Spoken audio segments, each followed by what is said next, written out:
ବାହାରୁ ଚାଳକୁଡ଼ିଆ ଦେଖାଯାଉଥିବା ଏକ ପରିତ୍ୟକ୍ତ ଘରୁ ଗଣିଆ ବନ ବିଭାଗ ତରଫରୁ ଚଢ଼ାଉ କରାଯାଇ 175 ଖଣ୍ଡ କାଠପଟା ଜବତ କରାଯାଇଥିବା ଜଣାପଡ଼ିଛି।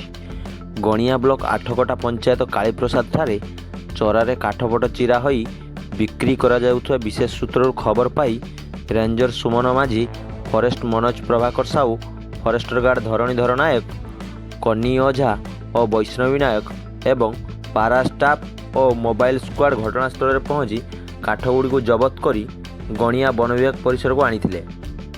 ସେଠାରେ ସେମାନେ ମାପଚୁପ କରିବା ପରେ କାଠଗୁଡ଼ିକ କସି, କୁରୁମ, ଗମ୍ଭାରୀ, ଶାଗୁଆନ ବୋଲି ଜଣାପଡ଼ିଛି, ଯାହାର ଆନୁମାନିକ ମୂଲ୍ୟ 1 ଲକ୍ଷ ଟଙ୍କାରୁ ଅଧିକ ହେବ ବୋଲି ବିଭାଗୀୟ ଅଧିକାରୀ ପ୍ରକାଶ କରିଛନ୍ତି। ଉକ୍ତ ଘଟଣାରେ କାହାକୁ ଗିରଫ କରାଯାଇଥିଲା ବେଳେ ଏଥିରେ ସମ୍ପୃକ୍ତ ଯୁବକ ଅନ୍ୟ ଏକ ମାମଲାରେ ଜେଲରେ ଥିବା ଜଣାପଡ଼ିଛି। ଗ୍ରାମର ଜଣେ ବିଧବା ମହିଳାଙ୍କ ନାତି ସାଗର ଦାସ ବାଣପୁର ଅଞ୍ଚଳର ଏହି ଚରା ବେପାର କରୁଥିବା ଫରେଷ୍ଟର ପ୍ରକାଶ କରିଛନ୍ତି। ଯେ ଆମର କାଳିକା ପ୍ରସାଦ ଗ୍ରାମରେ ଗୋଟେ ବେଆଇନ ଭାବରେ ଫର୍ଣ୍ଣିଚର ଫ୍ୟାକ୍ଟ୍ରି ଚାଲିଛି। ତ ଖବରଟା ବିଶେଷ ସୂତ୍ରରୁ ଆମେ ଖବର ପାଇ ଆଜି ସେ ଜାଗାକୁ ଆମେ ଗଣିଆ ବନ ଅଞ୍ଚଳ ସମସ୍ତ କର୍ମଚାରୀ ଚଢ଼ଉ କରିଥିଲୁ ଏବଂ ଖବର ମୁତାବକ ସେଠାରେ 175 ଖଣ୍ଡ ଆମର କସି, ଗମ୍ଭାରୀ, ଶାଗୁଆନ ଏବଂ କୁରୁମ ପଟା ଜବତ କରାଯାଇଛି। ଜବତର ଆନୁମାନିକ ମୂଲ୍ୟ 1 ଲକ୍ଷରୁ ଉର୍ଦ୍ଧ୍ୱ ହେବ ବୋଲି ମଧ୍ୟ ସୂଚନା ରହୁଛି।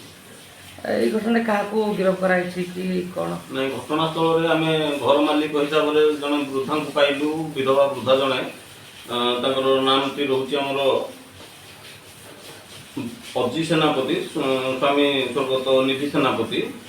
ସିଏ ତାଙ୍କର ସମ୍ପର୍କୀୟ ଭଣଜା ସମ୍ପର୍କୀୟ ନାତି ବାଣପୁର ଗ୍ରାମର ସାଗର ଦାସଙ୍କ ସହାୟତାରେ ଏଇ ଚୋରା କାରବାର କରୁଥିବାର ସୂଚନା ଆମକୁ ମିଳିଲା। ତ କିଛି ଦିନ ଭିତରେ ସେ ସାଗର ଦାସ ଯିଏକି ଗଣିଆ